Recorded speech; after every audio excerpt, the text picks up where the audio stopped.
Tem muita gente que pensa que física é só fórmula, mas a verdade é que é exatamente a parte teórica da física que faz muitas pessoas não passarem no vestibulinho da ETEC. E foi pensando nisso que hoje eu vim trazer uma aula pra você sobre calorimetria, que é um tópico de física que pode ser que acabe com suas chances de passar no vestibulinho da ETEC caso você não saiba alguns conceitos teóricos. Então pega aí um papel e uma caneta e se prepara porque a nossa aula de hoje já vai começar.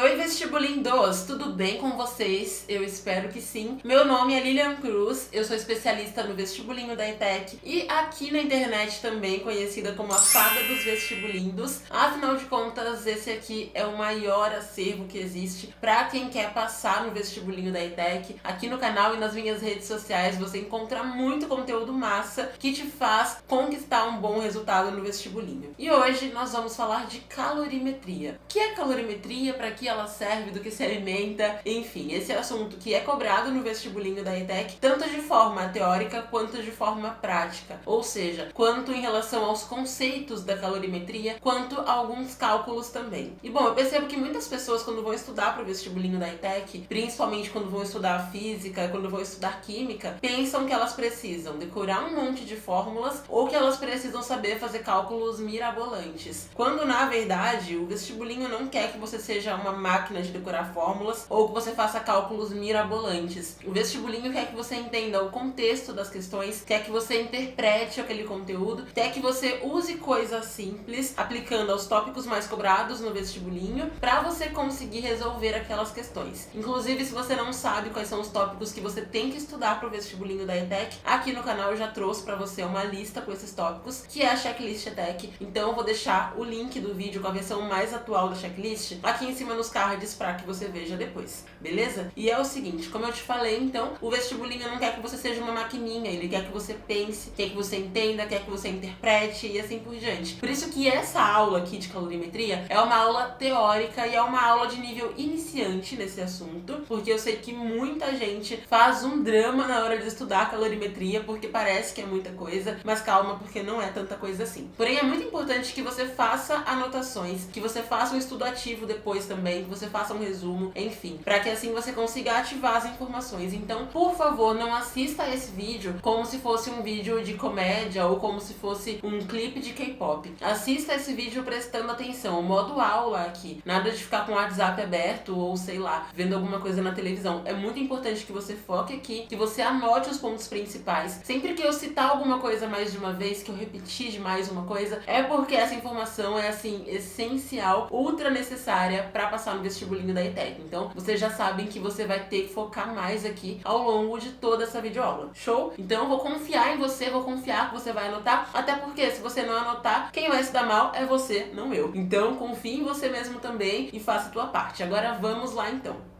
Bom, para começo de conversa, para que você consiga se situar melhor, é muito importante que você entenda o que é a calorimetria. Será que é de comer? E na verdade não. A calorimetria é uma área da física. Então, imagina a física como se fosse um estojo, daqueles estojos grandes com várias divisões. A física é justamente assim. Ela tem várias divisões e em cada divisão da física a gente estuda um tipo de coisa diferente. Então tem, por exemplo, a ondulatória e tem a calorimetria também. A calorimetria, ela vai estudar especificamente uma coisa que a gente conhece muito bem, que é o calor. Principalmente quem mora em cidade de praia como eu sabe bem o que é isso. Então, a calorimetria vai estudar o calor, e não só o calor em si, mas também as trocas de calor, a geração de calor e assim por diante. E existem outras vertentes da física, por exemplo, a termologia, que também leva em consideração o calor, só que a termologia é mais focada nos termômetros que existem, nas escalas termométricas, por exemplo, escala Celsius, que a gente conhece bastante aqui no Brasil, escala Kelvin, que é mais utilizada no Sistema Internacional de Unidade de Medidas, também escala Fahrenheit, enfim. Mas a gente vai falar aqui especificamente dos conceitos básicos de calorimetria. E é o seguinte, como a calorimetria estuda o calor, pode ser que você queira saber o que é esse tal de calor, afinal de contas. E basicamente o calor é o que a gente chama na física de energia térmica em trânsito. E eu sei que isso parece meio estranho, parece que a energia térmica está no trânsito, e não é isso. Quando a gente fala de energia térmica em trânsito, a gente fala simplesmente da energia térmica em movimento, sabe? Então essa energia térmica tem a ver com a temperatura, por exemplo. Por quê? Porque o calor, ele não é uma coisa paradinha, assim, igual essa caneca que tá aqui paradinho, sem fazer nada. O calor, ele pode passar de um lugar pro outro, de um corpo pro outro e assim por diante. Por isso a gente fala então que o calor é a energia térmica em movimento, em trânsito, beleza? E olha só então, se o calor é essa energia térmica em trânsito, como é que vai ser essa passagem de calor? E basicamente, uma coisa que você tem que entender antes disso é uma coisa chamada agitação molecular. E aí pode ser que você pergunte assim: Lilian, o que é essa tal de agitação molecular? E a agitação molecular basicamente é o grau de agitação das moléculas. Então, imagina as moléculas como essas canetas aqui, olha só. Quando as moléculas estão mais paradinhas, se movimentando menos, o que acaba acontecendo é que a gente tem menos geração de calor e a temperatura vai ser menor. Quando as moléculas estão muito loucas, se balançando, super agitadas, parecendo criança depois que toma café da manhã, as moléculas vão gerar mais calor, sabe? Gerar mais energia térmica em trânsito. E é por isso que a nossa temperatura aumenta, inclusive em algumas situações. Vou dar um exemplo muito simples para que você entenda. Imagina a aula de educação física da sua escola. Imagina 2 dias diferentes. Um dia em que você acordou um pouco mal, você não tá muito afim de interagir na aula, aí você fica sentadinho na educação física, só vendo todo mundo correr, vendo todo mundo jogar futebol, vendo todo mundo praticar queimada, enfim, fazer alongamento e assim por diante. Nesse dia você vai acabar nem suando. Você fica ali a temperatura normalzinha, sabe? Você não sente seu corpo esquentando assim. Você percebe que nada mudou. Você tá sentado ali, tá ok. Agora na outra aula você tava super bem e você decide super participar dessa aula. Então você vai, você participa do alongamento, faz aquecimento, faz polichinelo, você corre, você vai pra queimada, vai pro vôlei, vai pro basquete, vai pro futebol. Você joga tudo na educação física. E no final você tá como? Você tá com um corpo mais quente, parece até que sai um vapor de você às vezes. E você percebe que você tá suando. Então isso aconteceu porque as suas moléculas não estavam paradinhas assim, elas estavam assim, ó, super agitadas. E com essa agitação toda, então você gerou mais calor no seu próprio corpo. Então é importante entender essa geração de calor para você entender também como é que vai ter a transferência de calor de um corpo para outro. Lilian, e que corpo é esse que você tanto fala? É o nosso corpo? E é o seguinte, na física, quando a gente fala a palavra corpo, a gente não fala só do nosso corpo aqui, cabeça, ombro, joelho e pé, sabe? A gente fala de objetos em geral. Então, por exemplo, o meu celular aqui pode ser considerado um corpo, dependendo do contexto. A gente também é o corpo, ok? Então, na física, o calor pode passar de um corpo pro outro. Ou seja, não necessariamente só do meu corpo para o corpo de outra pessoa, mas também do meu corpo para alguma coisa que eu vou segurar, por exemplo, o meu celular, ou o contrário também, ou até mesmo de uma fonte de calor para algum objeto.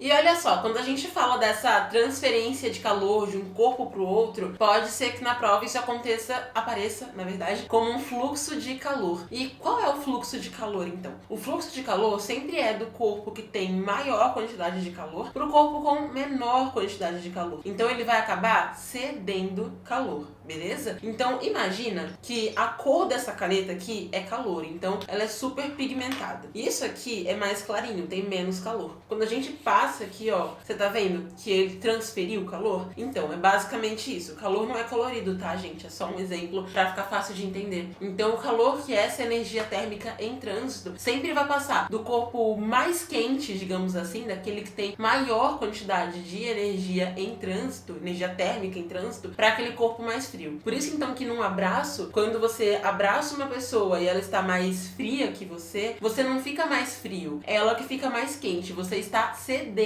parte da sua energia térmica. E aí, depois de algum tempo em que você tem ali um corpo cedendo calor pro outro, o que acaba acontecendo é que as temperaturas deles vão acabar se igualando. Se eu começasse a pintar esse post-it inteiro, ele ficaria exatamente da cor da tinta dessa caneta aqui, concorda? A mesma coisa acontece então com o calor. Quando você começa a transferir, não é que você vai perder todo o calor do seu corpo, não é isso. Mas aquele outro corpo que está sendo aquecido, ele vai ganhando calor e ganhando calor e ganhando calor, que ele consegue estabilizar e chegar a uma temperatura igual. E essa temperatura igual, então, é o que a gente chama de equilíbrio térmico. Ou seja, o equilíbrio térmico é quando, depois desse fluxo de calor, dessa troca de calor, os dois corpos ficam com a mesma temperatura. Então, eles acabam se igualando, sabe? Não vai acontecer de um continuar mais frio que o outro. Eles vão acabar igualando o nível de grau de agitação das moléculas deles, a quantidade de calor que eles têm. Então, isso acontece durante uma transferência de calor. Outras coisas que o vestibulinho pode trazer também também pra você são as seguintes. Primeira situação é ter ali uma fonte de calor, por exemplo, o fogo, aquecendo alguma coisa. E aí a temperatura daquilo que é aquecido vai variar. Por exemplo, quando tem uma questão e a questão coloca a água sendo aquecida. A água vai variar a temperatura dela. E uma outra situação também que pode acontecer é ter uma fonte de calor ali e uma coisa que vai mudar o estado físico, ou seja, que vai derreter, por exemplo. Quando você coloca, por exemplo, uma garrafa de plástico em cima do fogo, você vai acabar derretendo essa garrafa de plástico. Nossa, então quer dizer que o calor pode fazer uma coisa que era sólida ficar líquida, por exemplo? É exatamente isso. O calor pode mudar o estado físico de alguma substância, como a água, por exemplo, ou então até mesmo de algum objeto. Você pode derreter uma coisa no calor. Isso acontece por conta de um tipo de calor que existe, que é chamado de calor latente. Inclusive, se você quiser que eu fale aqui no canal sobre os tipos de calor, porque o latente não é o único que existe, comenta aí, #tipos de calor, pra eu saber que você tem interesse nesse assunto e falar sobre isso em algum momento futuramente também, tá bom? Porque basicamente, se eu entrasse aqui nos tipos de calor, eu acabaria entrando nas fórmulas da calorimetria e ia sair um pouco do foco aqui, que é a gente focar um pouco mais nos conceitos básicos da calorimetria. Então, como você já viu aqui, você já sabe o que é calor, sabe que existe então o equilíbrio térmico, que é quando depois de uma transferência de calor acaba tendo aquele equilíbrio entre as temperaturas e tudo mais. Então também é importante que você saiba uma coisa chamada de capacidade térmica. E pode ser que você pergunte assim: nossa, mas o que é essa tal de capacidade térmica? Nunca ouvi falar sobre isso na minha vida. Bom, e se você nunca ouviu falar sobre capacidade térmica, respira e não pira, porque agora é o momento de você saber o que ela significa. E a capacidade térmica é simplesmente a relação que vai existir entre a quantidade de calor que um corpo ganhou ou que ele perdeu e o quanto isso vai interferir na temperatura dele. Ou seja, imagina uma panela sendo aquecida, certo? Aquela panela sendo aquecida, ela recebeu uma quantidade de calor que veio daquela fonte de calor que estava aquecendo a panela. E a panela vai mudar a temperatura dela em alguns graus. Então, dependendo da quantidade de calor que ela ganha, pode ser que a temperatura aumente 1 grau, 2 graus, 3 graus, 10 graus, 25 graus, enfim. Então, a relação que vai existir entre essa mudança de temperatura que pode aumentar ou diminuir e a quantidade de calor que pode aumentar ou diminuir também, ou seja, um corpo pode ganhar ou pode perder calor, é o que a gente chama de capacidade térmica, tá bom? Então, esse é mais um termo interessantíssimo e importante que você saiba no estudo da calorimetria. E tem um outro que é muito específico, que é o calor específico. E pode ser que você pergunte assim: Lili, o que é o calor específico? Será que é a temperatura específica do corpo de uma pessoa? Ou a temperatura específica de um objeto?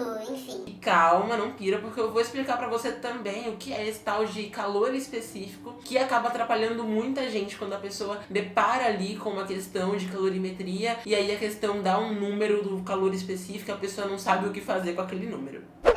De uma forma bem simples, para que você realmente entenda, o calor específico é um valor específico que existe, que vai variar de uma substância para outra, e esse calor específico é basicamente a quantidade necessária de calor para que 1 grama daquela substância aumente em 1 grau. É por isso que a unidade de medida, então, do calor específico é caloria / gramas por grau, porque ele tem a ver tanto com a massa, quanto com a temperatura, tanto com a quantidade de calor. Então, basicamente é um númerozinho. E o mais importante não é você saber a definição exata do calor específico, e sim saber o que fazer com o calor específico. Porque pode ser que você depare com uma questão mais prática de física, ou seja, que traga para você dados, números, fórmulas que você vai ter que utilizar, vai ter que fazer alguma conta ali, e quando você depara com calor específico, muita gente fica meio, meu Deus, o que eu faço agora? E basicamente o que você vai fazer com calor específico é aplicar a fórmula. Normalmente, a fórmula que o vestibulinho mais te pede é uma fórmula clássica que existe da calorimetria, que a gente chama de Q-macete, que é a fórmula da quantidade de calor. E se você quiser um vídeo sobre fórmulas também, tipos de calor, enfim, comenta aí, tá bom? Já falei pra você comentar com a #tipos de calor, que eu posso fazer um vídeo detalhando mais sobre calorimetria pra mostrar pra você quais fórmulas são essas. Porque essa fórmula principal aí é uma fórmula que a gente utiliza o calor específico, que é esse númerozinho então. Um valor já conhecido de calor específico é o da água, que é 1, e existem outros. Então, normalmente, quando a questão utiliza calor específico, é muito comum que ela te dê uma tabela e aí tem o valor de calor específico de várias substâncias para você encontrar o daquela substância que a questão pediu para você e consiga aplicar a fórmula, ou então a questão já te dá no enunciado também o valor de calor específico para que você consiga resolver o cálculo. Então, não tenta decorar o que ele significa, porque é realmente um pouco difícil lembrar o que ele significa, porque o vestibulinho da ETEC não vai querer perguntar para você detalhadamente, tintim por tintim, palavrinha por palavrinha, o que é o calor específico ou o que é a capacidade térmica. Ele quer que você entenda que esses conceitos existam, quer que você entenda também como eles são aplicados, para que assim você consiga resolver as questões. Por isso que eu falei que é tão importante que você faça anotações aqui durante essa aula. Bom, como você viu, então, existem vários conceitos da calorimetria e é importante ter esses conceitos em mente, saber a aplicação desses conceitos, como eu vim te mostrando aqui, com alguns exemplos também, falando como a prova cobra isso de você, para que quando você deparar com uma questão teórica de física, você acerte, e também quando você deparar com uma questão na prática, de fazer cálculos ali de física, de calorimetria, você também acerte, tá bom? Então, faz o seguinte, agora que já anotou tudo que eu falei aqui pra você, faça um resumo e me mostra esse resumo, tira um print, uma foto do seu resumo, enfim, e me mostra lá pelos stories do Instagram. Meu Instagram é Lilian Cruz Oficial com 2 L's no meio, e sempre que alguém me marca num story mostrando que está estudando, que está colocando em prática o que eu falo aqui nos vídeos, eu reposto, porque eu acho massa demais ver quem realmente se dedica, se prepara mesmo pro vestibulinho, quem não tá aqui de brincadeira, quem assiste ao vídeo e coloca em prática, porque quem só assiste não vai ter um desempenho tão bom quanto quem coloca em prática. Então coloque em prática, me mostra lá nos stories do Instagram, que eu vou adorar ver que você tá colocando essa aula em prática, tá bom? Além disso, não esquece de clicar em gostei nesse vídeo pra mostrar pra mim que você gosta de videoaulas assim, que você gosta que eu fale aqui sobre física, sobre alguns assuntos que são mais difíceis pra quem nunca viu essa matéria no ensino fundamental, porque assim eu posso trazer mais vídeos desses tópicos, dessas matérias pra você aí que tem dificuldade nesse assunto. Então clica no gostei, manda esse vídeo pros amigos também que tem dificuldade em física, que nunca entenderam conceitos de física, que ficam mais perdidos que barata com Baygon. E claro, se inscreva aqui no canal, tem um botãozinho abaixo do vídeo, que é o botãozinho de inscrever-se. Vai um botãozinho vermelho, você clica nele, demora menos de 5 segundos e é de graça, e você se inscreve aqui no canal. Então clica no botãozinho para se inscrever no canal, conseguir acompanhar os próximos vídeos, porque toda semana, religiosamente, tem vídeo aqui no canal para quem realmente quer passar no vestibulinho, e quem se inscreve recebe as notificações, tem mais chance de lembrar de ver o vídeo depois e não perder algum conteúdo imperdível para passar na prova, tá bom? Então é isso, bons estudos para você e a gente se vê no próximo vídeo. Tchau!